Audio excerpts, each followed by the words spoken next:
Kapag tinanong natin ang mga mananampalataya ngayon kung sino sa kanila ang tunay na nagmamahal o kaya labis na nagmamahal sa Panginoon, ay mabilis pa sa alas 4 na sila'y nagtataasan ng kamay at sumisigaw na tila tuwang-tuwa sa tanong na yan, sapagkat sa akala nila sila ay nakakarating sa ganung antas. Pero alam po ninyo, hindi lang natin, wala namang masama, na sumagot tayo ng oo. Pero totoo ba na tayo ay may panahon pa sa pagbabasa at pag-aaral ng Biblia? Ang prioridad ba natin ay ang Diyos? Sa lahat ba ng ating ginagawa ay nais natin siyang maparangalan at nagsisikap tayo na sundin ang mga batas ni Kristo?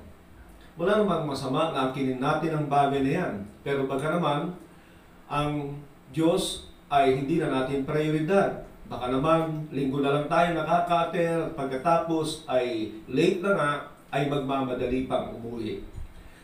Karamihan kasi ay nakikita kong ganyan, na ang kini ng mga magaganda, subalit sana nga ituturo.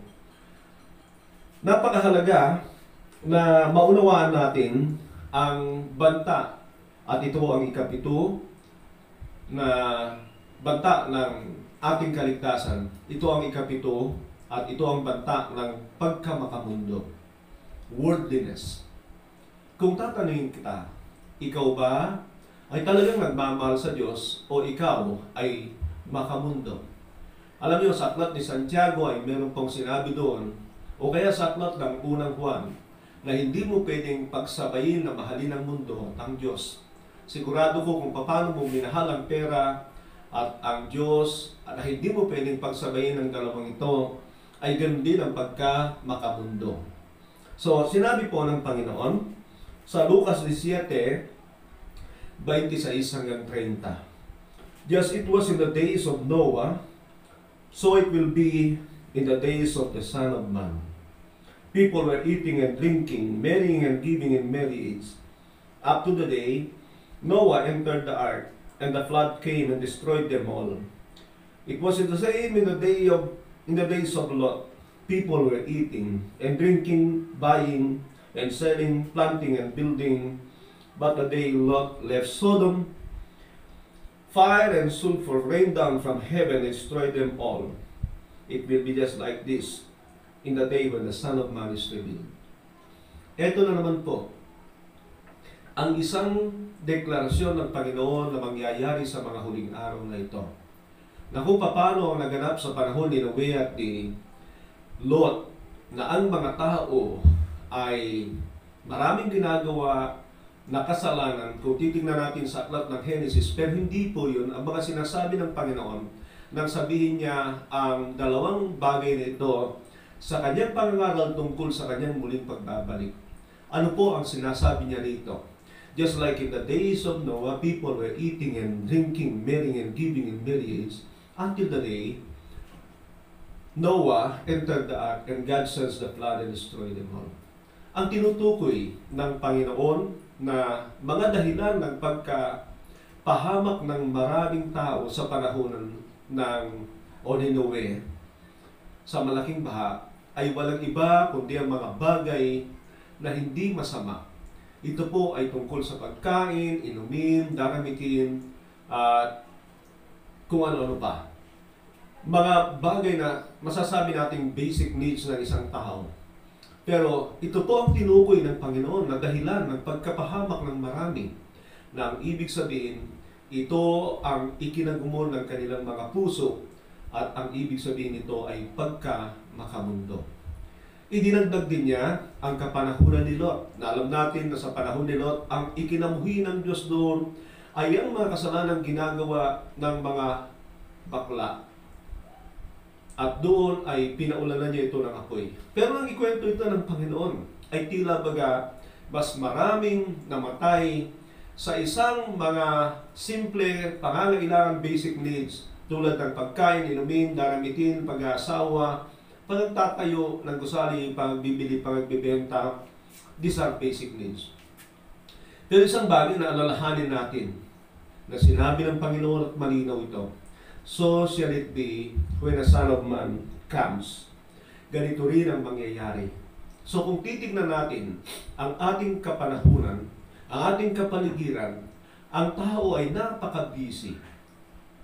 At makikita natin na hindi lamang po ang mga tao sa mundong ito ang ganitong kalalagayan. Minsan po ay maraming Kristiyano ay nawawalan na rin ng panahon sa mga gawain ng Panginoon o sa kanilang paglago sa personal na buhay. Yan po ay obserbahan natin na hindi lamang po mga tao sa mundong ito ang gumagawa nito, kundi mga Kristiyano na kung saan sila ay naglamig na sa kanilang relasyon sa Diyos dahil sa kanilang kaabalahan sa mundong ito. Totoo pong lagi kang nakakapakinig ng rason na busy ako dami kong ginagawa, dami kong pinagkakabalahan, dapat ay maging practical ako. Alam niyo po, lagi kong sinasabi, sana naman huwag mong ipahuli ang Panginoon sa schedule mo. Siya ang nagbibigay ng lahat ng bagay sa tao at kailangan siya prioridad natin. Pero ang mga salitang yan ay offensive na sa marami. Yan ay masakit na sa tenga nila na mapakinggan na huwag nilang pabayaan ang kanilang kaugnayan sa Diyos. At mawawalan sila ng malaking kita na itinuturing nilang pagpapalo ng Diyos sa kanila kung kaya't ito ang kanilang prioridad. Alam niyo po, sinabi ng Panginoon ang talinghagang ito sa Lucas 14:15 hanggang 24. Ang pamagat nito ay talinghaga ng dakilang tigin. Ano po ang layunin ng talinghagang ito? Basahin ko po. When one of those at the table with him heard this, he said to Jesus, "Blessed is the one who will eat at the feast of the kingdom or in the kingdom of God." Jesus replied, "A certain man was preparing a great banquet and invited many guests. At the same time, the banquet, he sent his servant to tell those who had been invited, 'Come, for everything is now ready.' But then all alike began to make excuses. The first he said, 'I have just bought a field and I must go and see it.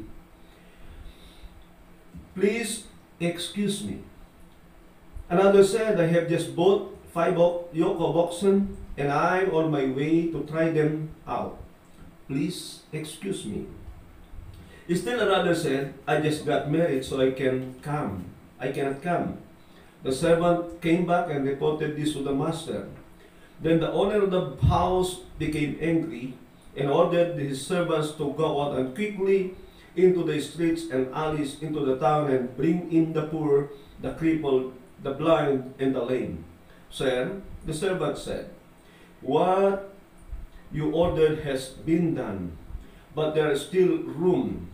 Then the master told his servant, 'Go out to the roads and country lanes and compel them to come, so that my house will be full. I tell you, not one of those who have been invited will get a taste of my banquet.'" Now, una, nais kong makita natin ang katotohanan, nais ng Diyos ng marami sa kanyang kaharian pagdating ng araw. Pero dito po ay may dalawang problema. Pero gusto kong bigyan ng diin ang isa. Yung una o huling problema ay tungkol doon sa mga dumating na hindi nakadamit ng pangkasal. Ordinaryo po sa kasalan na kailangan ikaw ay kailangan maganda sapagkat ito ay isang mahalagang okasyon sa buhay ng isang tao. Ito ay isang bagay sa banal na kasulatan na gawa ng Diyos kay Adan at sa Iglesia, kay Adan at kay Eva sa pasimula ng pakipag-ugnayan ng Diyos sa tao at ang huli na kung saan ay pakakasalan ng anak ng Diyos ang Iglesia, ang kanyang bride. So these are very important occasion that everybody must have to be ready. At makikita natin na kailangan ng maayos na pananamit. And so the bride and the bridegroom must have to be ready in all these occasion.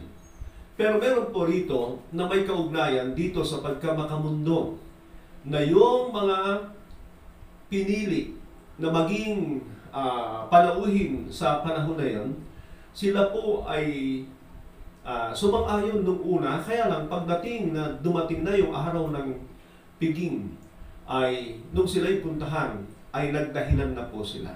Excuse me po, excuse me po, excuse me po. Now, sila yung mga pinili, pero hindi sila dumating. At ipinapakita rito ang tila galit ng Diyos sa kanila dahil wala silang panahon para sa bagay na mahalaga.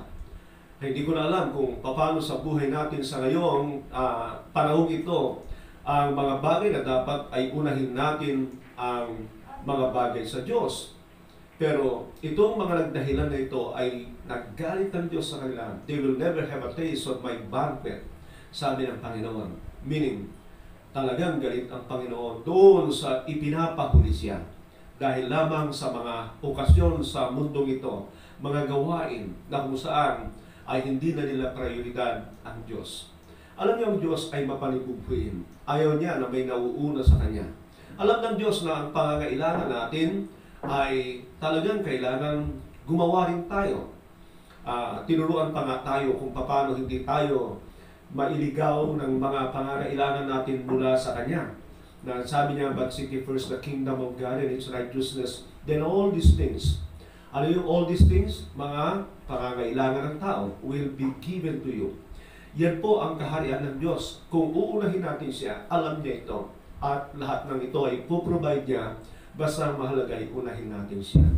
Pero kapag nakakalimutan na natin ang katotohanan ito, and then we started to prioritize these things rather than Him, ang Diyos po ay naninibugho na. At makikita naman natin ang Kanyang galit dito na hindi na niya iimbitahan, hindi niya napatitikman sa Kanyang piging ang mga tao na sila ang unang importante dapat sa Kanyang paghahari o sa Kanyang kasalan ng una.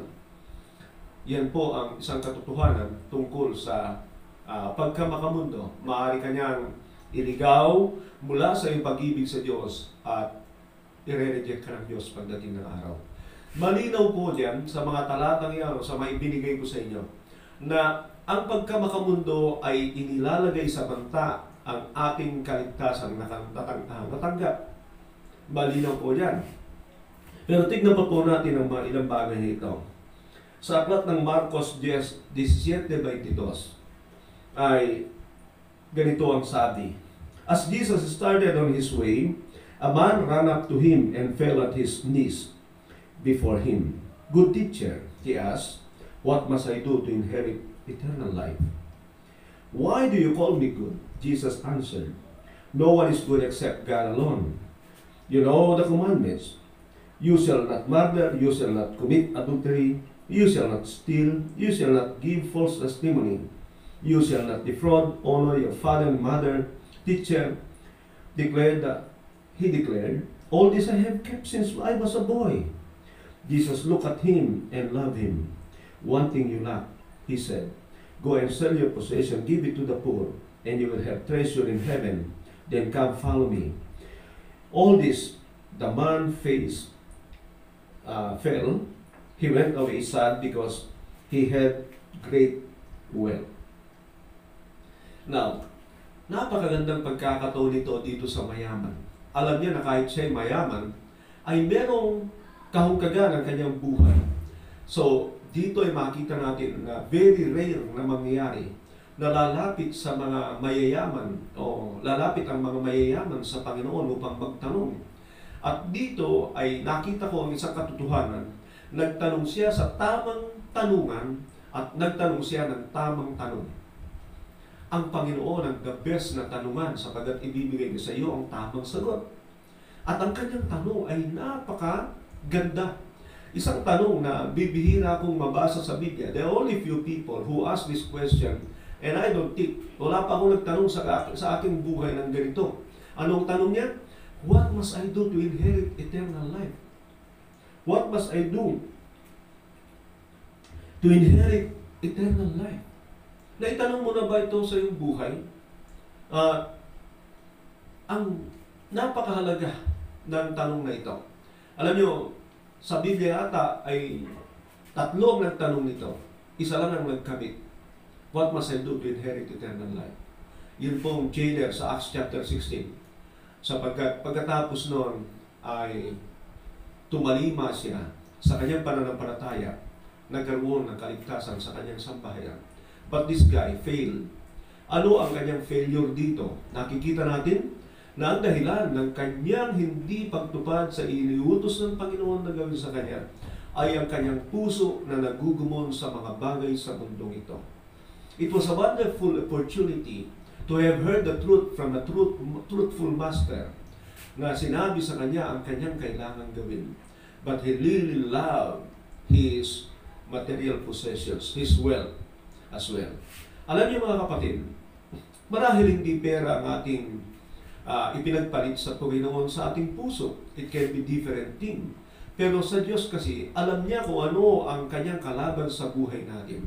And He will be dealing with that. Kung ano man ang kaagaw ng Diyos sa puso mo, it can be sports, it can be other things sa mundong ito, ay sigurado ko, yan din ang i-deal ng Panginoon sa iyo kung sakali na haharap ka sa Kanya, lalapit ka sa Kanya, tanungin, what should I take away from my life? Ang gandang tanong nun. Anong dapat kong alisin sa buhay? But be ready, because this guy was willing to have eternal life, but not ready for the exchange. Ano ang kapalit nito? Kung sakali. Now, sayang ang pagkakataong yun. Buhay na walang hanggan. Malamang ay napakaganda sana ang pag-uusapan nito. But only few can exchange worldliness sa Panginoon. Hindi siya naging katulad ni Nicodemo o ni Sakeo, na kung saan ay handa siya na mawala ang lahat ng bagay alang-alang sa kanyang relasyon sa Diyos. Mayroon pong kwento sa Lucas 16:16 hanggang 24, Lazarus and the rich man. Itong kwentong ito ay tungkol sa isang mahirap at isang mayaman. Yung mahirap ay nandoon sa may pintuan ng mayaman, gate ng mayaman. At doon ay binibigyan ng malahil ng pagkain, kaya siya nandoon kasama ang aso, and then yung aso ng mayaman ay dinidila ng mga sugat ni Lazaro. Now, si Lazaro ay namatay at yung mayaman ay namatay. Alam natin kung ano ang kanilang kinahantungan. Anong dahilan? Ito po ang alam ko. Kaya sabi ng Panginoon na minsan ang kahirapan ay nagdadala sa pagtawag sa Diyos. There was groaning deep inside Lazarus. There was a longing for God and even ready to die dahil sa kanyang kahirapan. But this guy na mayaman, ay alam natin na sinabihan siya na siya ay talagang nakikita na walang habag sa kanyang kapwa. He really loved his wealth. And bilhin nyo, mga bungo lang ang ibinibigay kay Lazaro para kainin at hindi siya nagbibigay ng maayos na pagkain kay Lazaro. Pero ang punto ko po rito mga kapatid, ay kapag tinanong ang maraming Kristiyano ngayon, sino ang gustong maging katulad ni Lazarus? Ang iniisip nila ay yung kalalagayan ng kanyang buhay. Of course, wala. Kahit siguro ako ay ayaw ko. Pero kapag tinanong mo, sino ang gustong maging katulad ni Lazarus sa kinahantungan? Of course, lahat ay magtataas ng kamay. Alam nila na doon sa kinahantungan ni Lazarus ay magdadala sa kanya sa walang hanggang kaligayahan sa piling ng Diyos pagdating ng huling paghuhukom. Pero pag tinanong mo naman, sino sa inyo ang gustong maging mayaman? Ang mga tao ngayon ay taasan ng kamay. Ngayon, sino sa inyo ang gustong humantong sa katulad ng hinahantungan ng mayaman? Walang nagtataas ng kamay. Alam niyo ang totoo rito, ay tila pinapakita ng Panginoon ang conflict ng kayamanan at ng direksyon eternal o walang hanggan ng buhay ng tao. If you love these things of the world, especially wealth, then there is a danger na iyong kaluluwa ay mapapunta sa dagat-dagatang apoy. And gusto natin itong kayamanan, pero ayaw natin ito na kalimitan na sinasabi ng Biblia na napakahirap pumasok ng mga mayayaman sa paghahari ng Diyos.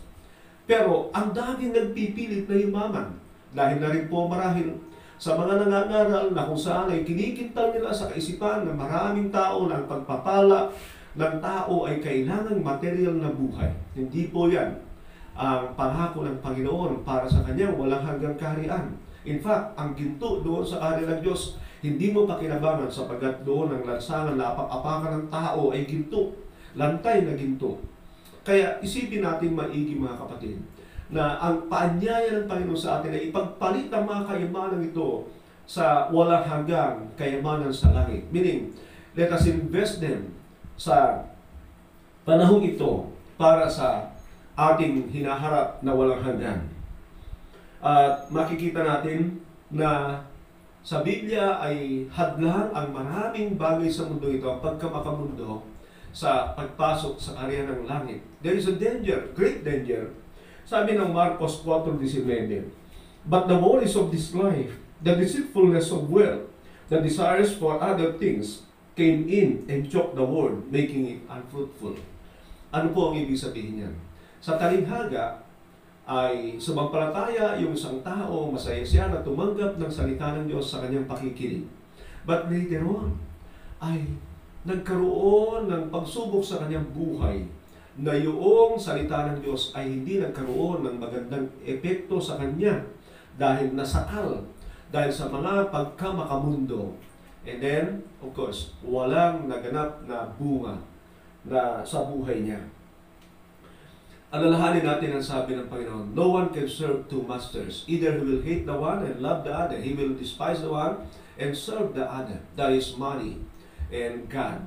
So, kapag tayo ay nagubon sa pagkamakamundo, be careful na ito po ay hindi maging hadlang sa ating pagpasok sa langit. Magandang alipin ang pera, pero ang pangit maging Panginoon. Pag ang pera ay kinokontrol niya ang buhay mo,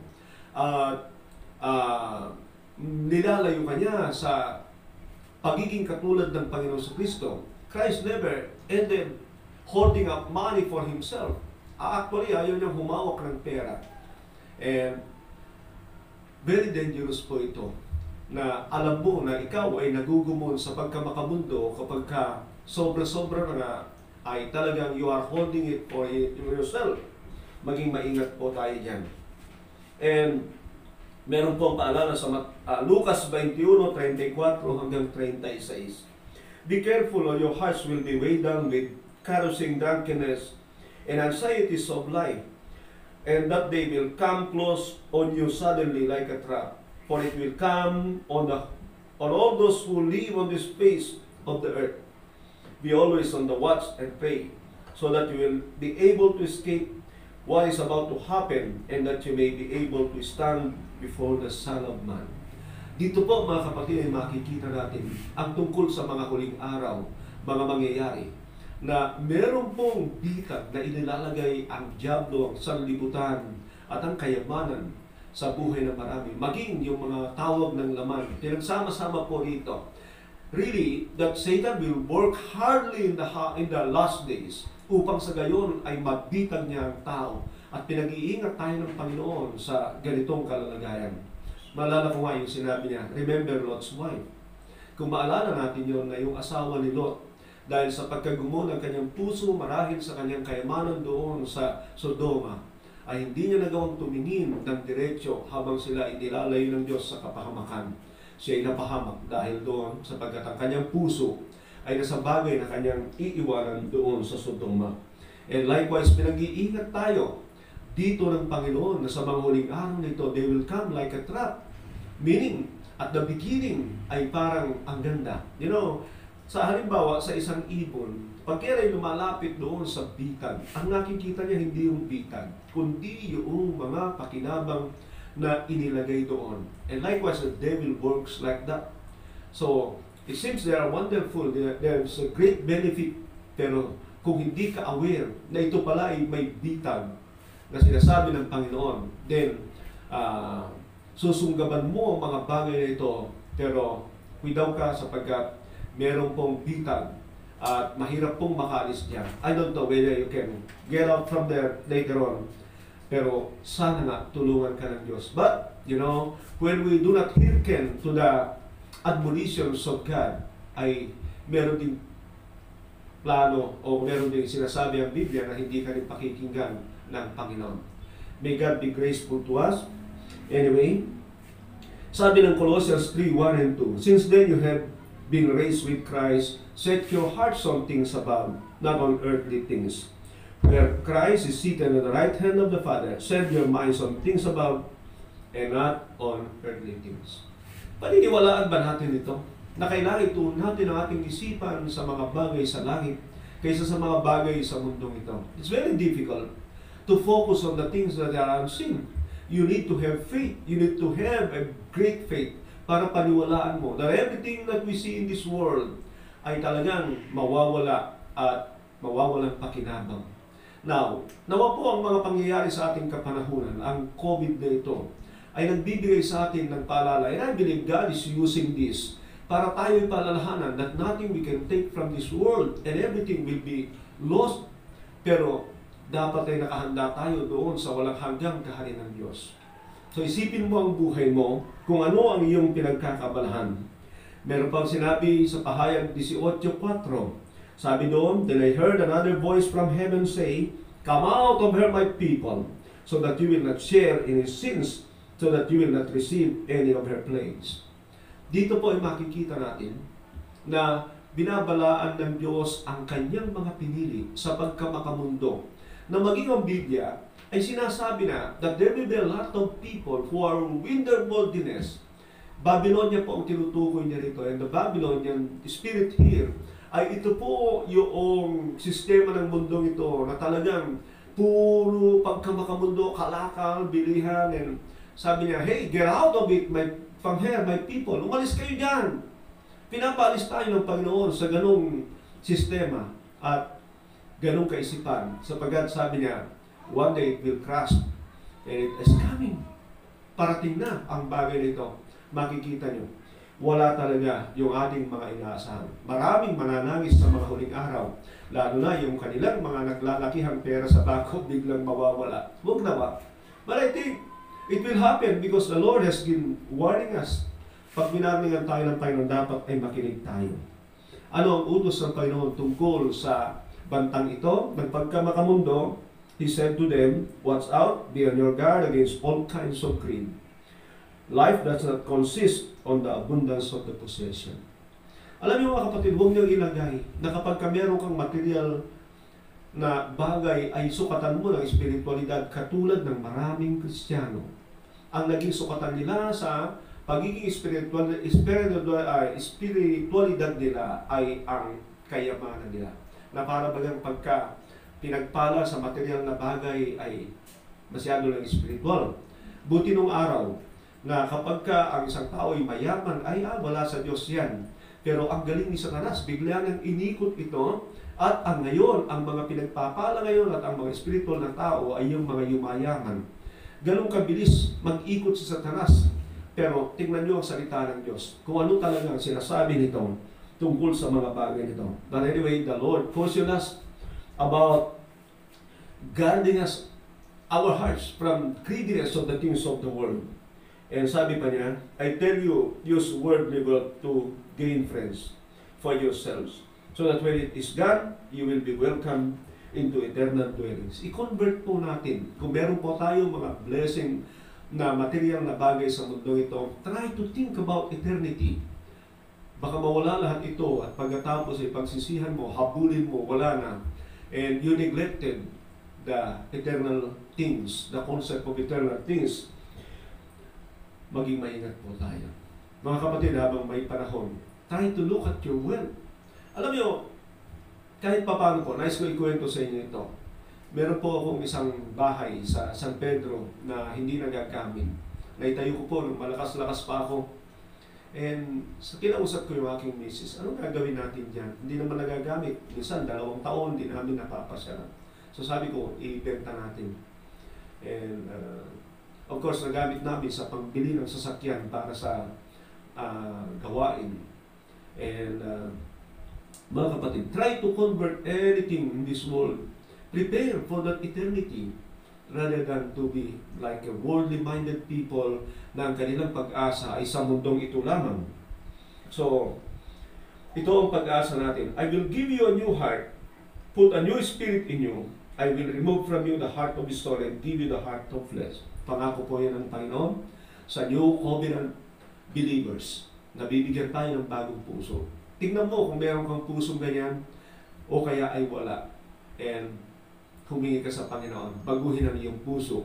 Hindi pusong bato, hindi pusong makamundo, kundi puso na laman, ibig sabihin, malambot para sa Diyos. Sapagat maraming nakikinig ng salita ng Diyos na walang nangyayari, yan ay dahil ang puso ay matigas. Now, here is a model prayer for us all. May He strengthen your hearts so that you will be blameless and holy in the presence of our God and Father, when our Lord Jesus Christ comes with all His holy ones. Amen. Patibayin naman ng Diyos ang inyong mga puso pagdating niya kasama ang kanyang mga libu-libong mga banal. Amen. Magandang araw po. Maraming salamat. God bless you.